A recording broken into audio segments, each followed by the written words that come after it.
فمن شہد منکم الشہر فلیصم، اب یہ رمضان کے روزے کی فرضیت کا حکم آیا ہے۔ رمضان کا مہینہ وہ ہے جس میں قرآن نازل کیا گیا، اس کے بارے میں جیسا کہ میں نے عرض کیا پھر بعد میں عرض کروں گا، لیکن جو شخص بھی تم میں سے موجود ہو اس مہینے میں، اپنے گھر میں موجود ہے، اپنے شہر میں موجود ہے، سفر پر نہیں ہے، یا یہ ہے کہ جو شخص بھی اس مہینے کو پائے، اس کی زندگی میں یہ مہینہ آ جائے، یہ برکتوں کا ایک موقع اسے مزید حاصل ہو جائے، فلیصم، یہ امر کا صیغہ ہے، یہ وجوب ہے مطلقاً۔ اب اس میں جو دو رعایتیں پہلے دی گئی تھی ان میں سے ایک کو برقرار رکھا، وَمَنْ كَانَ مَرِيضًا أَوْ عَلَى سَفَرٍ فَعِدَّةٌ مِّنْ أَيَّامٍ أُخَرَ، یہی وہ الفاظ ہیں جن کی بنا پر میرا گمان اس وقت بھی یہ تھا کہ یہ دو بیک وقت نازل نہیں ہو سکتی آیات، یہ جو تکرار ہے بے معنی تکرار ہو جائے گی پھر اگر ایک ہی وقت میں نازل ہو رہی ہو، اور قرآن مجید کی فصاحت اور بلاغت سے یہ چیز بعید ہے کہ وہاں پر اس طرح کی تکرار بلا سبب ہو رہی ہو۔ قرآن میں اور بہت سی آیات ہیں جن میں کہ آپ کو معلوم ہے کہ پورا رکوع ہے سورہ مزمل کا، جس میں قیام اللیل کا حکم ہے، پھر اسی کے آخر میں وہ آیت شامل کر دی گئی ہے جو کم سے کم 1 سال بعد نازل ہوئی ہے، جس میں کہ رات کے قیام کا وجوب ختم کر دیا گیا، اور صرف یہ کہ جتنا بھی تم سے ممکن ہو سکا کرو، ضروری نہیں ہے کہ تہائی شب ہو، آدھی ہو، 2 تہائی ہو، جتنا بھی ممکن ہو قرآن پڑھا کرو رات کو، گویا کہ وہ فرضیت جو تھی قیام اللیل کی وہ ختم ہو گئی۔ اس حوالے سے وہ جو ناسخ ہے، منسوخ کرنے والی آیت بھی اس کے ساتھ ہی رکھ دی گئی ہے تاکہ وہ جو اصل حکم تھا وہ بھی برقرار سامنے رہے، اور جس نے آ کر اسے منسوخ کیا وہ بھی برقرار رہے اور سامنے رہے۔ اسی طرح یہاں پر بھی یہ حکم آیا، کتنے عرصے کے بعد آیا یہ مجھے معلوم نہیں، لیکن یہ کچھ عرصے کے بعد آیا ہے کہ رمضان کا مہینہ وہ ہے کہ جس میں قرآن نازل کیا گیا ہے۔ اب جو شخص بھی اس مہینے کو پائے اس پر لازم ہے کہ اس کے روزے رکھے۔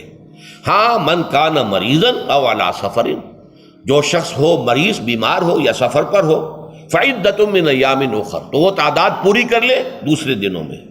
یرید اللہ بکم الیسر ولا یرید بکم العسر، اللہ تمہارے ساتھ آسانی چاہتا ہے، سختی نہیں چاہتا۔ یہ اصل میں کیوں کہا ہے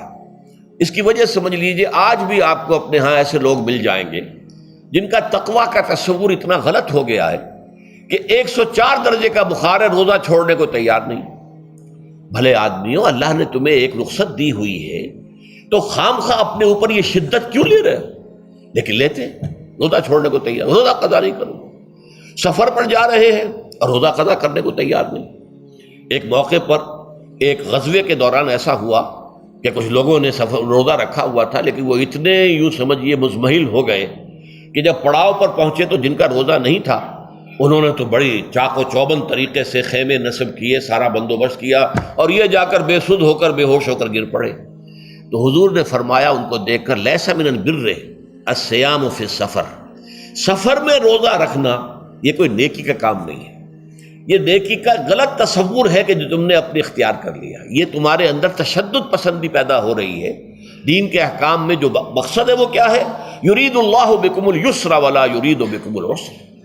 اسی پر عمل کرتے ہوئے حضور نے فرمایا ہے کہ جو بھی علماء دین ہیں یا جو رہنمایان دین ہیں ان کا کام کیا ہے؟ آپ نے فرمایا یسروا ولا تعسروا، دیکھو آسانیاں پیدا کرو، سختیاں پیدا نہ کرو۔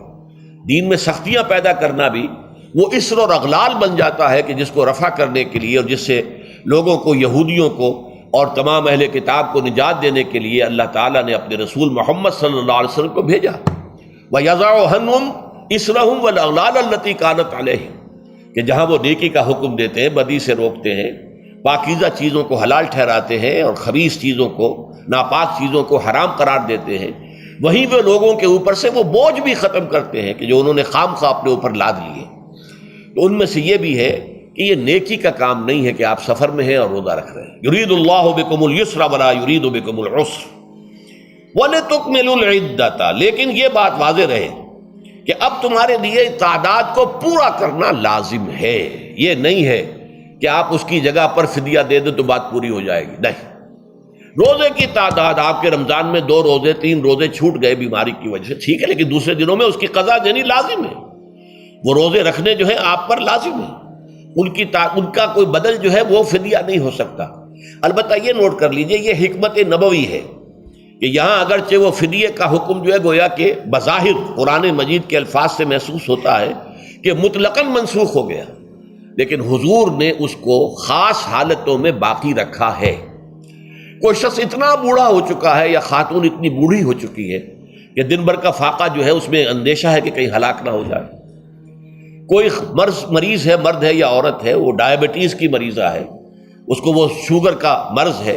اور وہ اس کو برداشت نہیں کر سکتی، شوگر لیول بہت نیچے ہو جائے تو موت واقع ہو سکتی۔ کوئی ایسا مریض ہے جس کو مرض سے شفا پانے کی اب کوئی امید ہے ہی نہیں کہ میں مرض سے شفا پا جاؤں گا یا پا جاؤں گی تو اس کے بعد میں روزہ مکمل کر دوں گی، نہیں۔ ایسے لوگوں کے لیے حضور نے اس رعایت کو برقرار رکھا ہے کہ ایسے لوگ اگر ایک مسکین کو کھانا کھلا دیں تو یہ فدیہ بن جائے گا، لیکن جو بھی شخص صحت مند ہو اور صحت کی توقع رکھتا ہو اور جو شخص بھی طاقت رکھتا ہو روزے کا قضا کر دینے کا، اس کے لیے لازم ہے کہ روزوں کی قضا کرے۔ وَلِتُكْمِلُوا الْعِدَّةَ وَلِتُكَبِّرُوا اللَّهَ عَلَى مَا هَدَاكُمْ، اور تاکہ تم اللہ کی کبریائی کا اعلان کرو اس چیز پر کہ جو اس نے تمہیں ہدایت عطا فرمائی ہے۔